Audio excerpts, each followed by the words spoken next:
Get ready for the dictation. Start. The RBI's annual report makes clear there is more pain in store for the economy.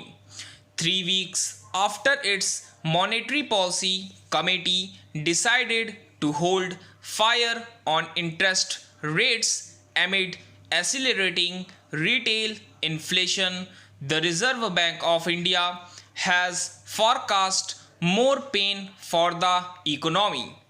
Its assessment of the economic landscape and its prognosis for near term prospects posit a stark picture of demand hollowed out by the severe shock to private consumption, public finances strained by the imperative of funding mitigation measures, anemic appetite for investment among corporates, and credit flow impeding risk aversion among bankers, to name but a few.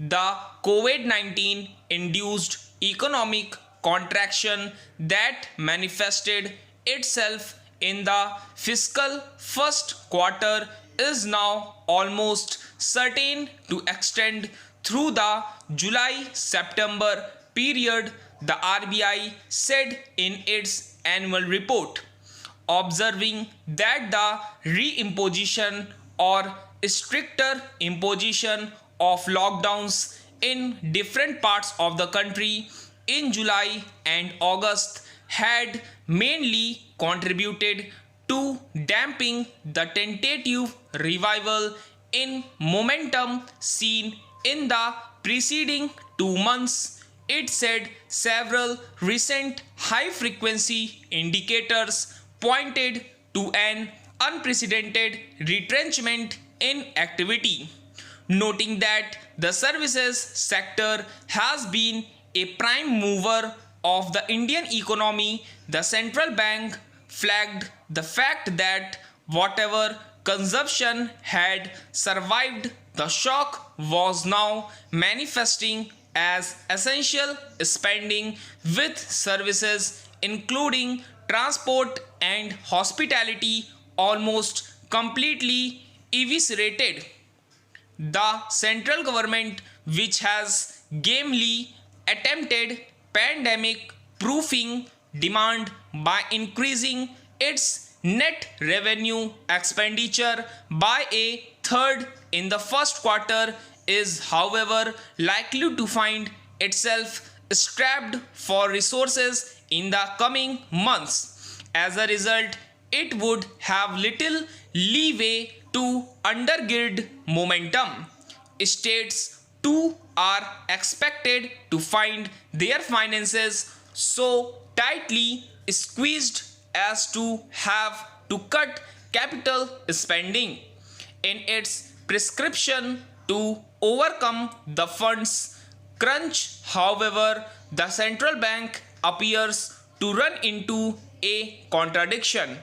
The RBI suggests that the government should help crowd in private investment through targeted public investment that could be funded by monetizing assets in steel, coal, power, land, and railways.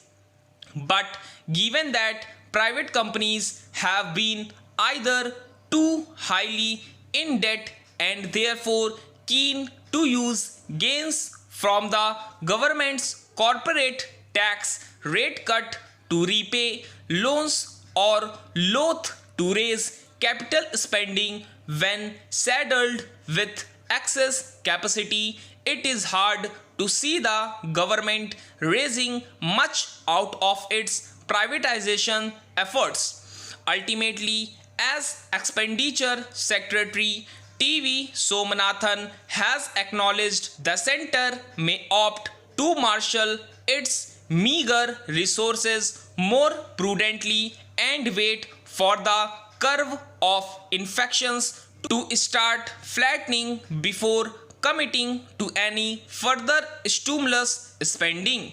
A revival will ensure only once consumers regain confidence to go out and spend, and that as of now seems a fair distance away. Stop.